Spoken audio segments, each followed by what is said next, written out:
You're not smart enough. You're not good enough. Why do you even try? Why don't you quit now before you embarrass yourself and everybody else? You'll never make it. For 15 years, I watched my parents say the worst things they could possibly say to each other, throw things, hit each other. In the next 3 years, I learned from my grandparents it doesn't have to be that way.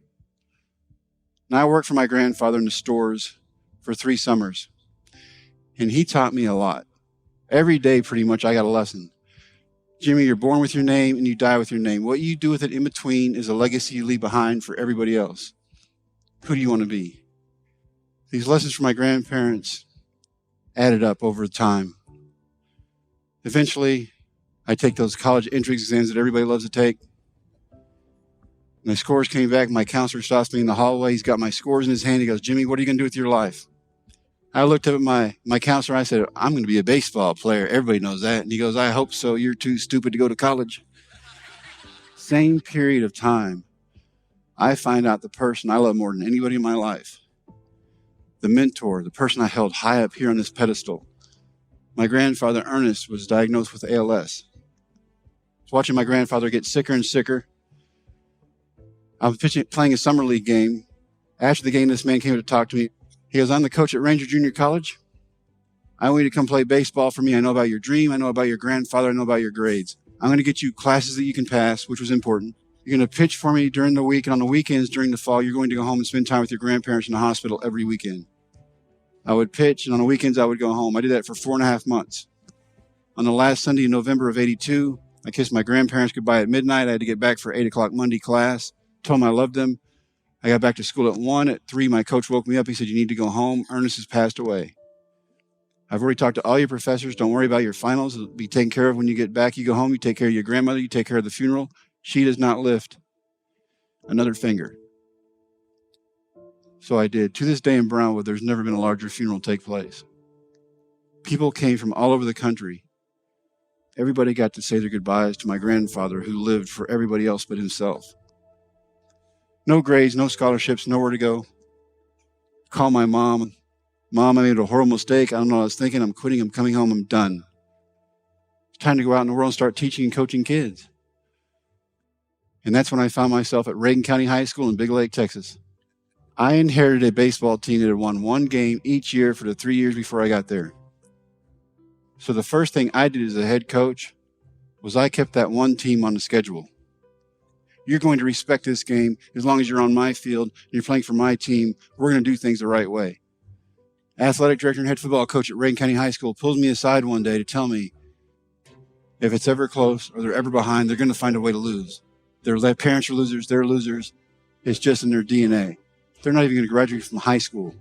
They're going to work in the oil fields and gas fields like their dads and their granddads did. There's nothing you or anybody else can do about it.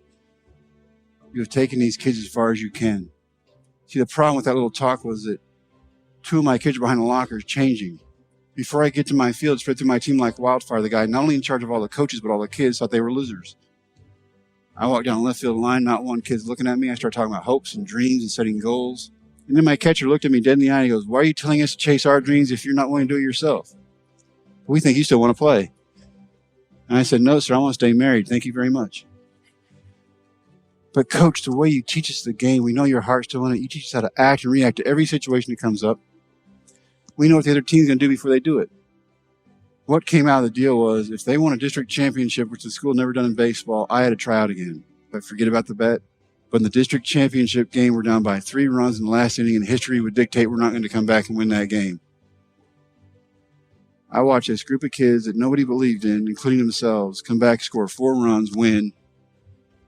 It is one of the best sights I've ever seen in my life. They're hugging each other. They're hugging the trophy. They're hugging their parents. The kid on my team, you see tears in my eyes. And when he sees me, he starts giggling.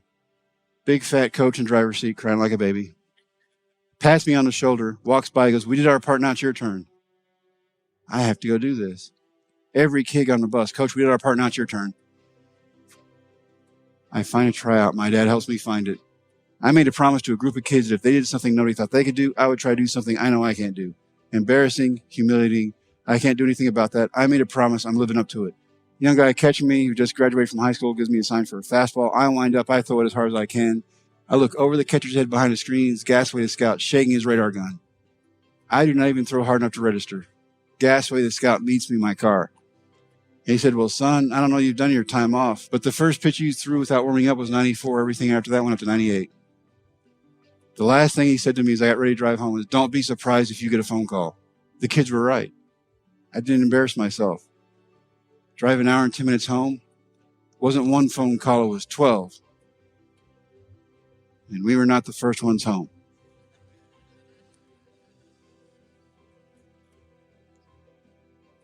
So my ex-wife hangs up the phone, turns around and said, so where have we been? My oldest daughter, who's 4 at the time, and holds on to me every time she can, holding on to my pants as she looks up at her mother and goes, we're not supposed to tell you.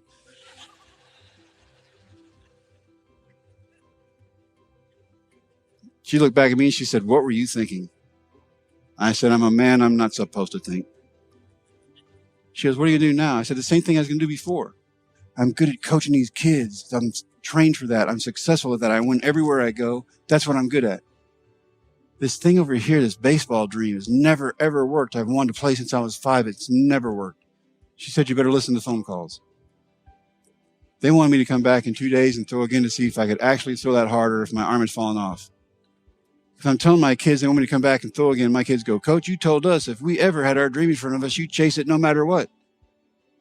2 days later, I go back and throw again. It rained so hard they had to hand me a brand new baseball every pitch. Sliding up to my knee in mud every time I landed, 98 every pitch. Our big league general manager's there. He goes, you can smile. You're going to be in Texas tomorrow. And I just looked at him and I was stunned. I was like, what? He goes, you're in the big leagues. I'm trying to process how in 3 months I've lost 60 pounds. I've gone from grading papers, science papers, and report cards to autographs and doing interviews. All because of a group of kids who, when I pushed them, they pushed back. They got their coach to go to the big leagues, who couldn't even believe in himself at the time. My grandfather had this saying. Every day I heard it for 3 years. Remember who you are. It took me until years later to get what he meant. Remember who you are is simple. Don't do anything you wouldn't have anybody see you do. It's not what you do when you know people are watching that makes you who you are. It's what you do when nobody's watching you at all. That makes you who you are. That's character. That's my grandparents. And if you make it just about you, you're never going to go anywhere. It's when you make it about something bigger than you. Be a mentor for somebody. Be a dream maker. Be a team player. Nothing is impossible in this world.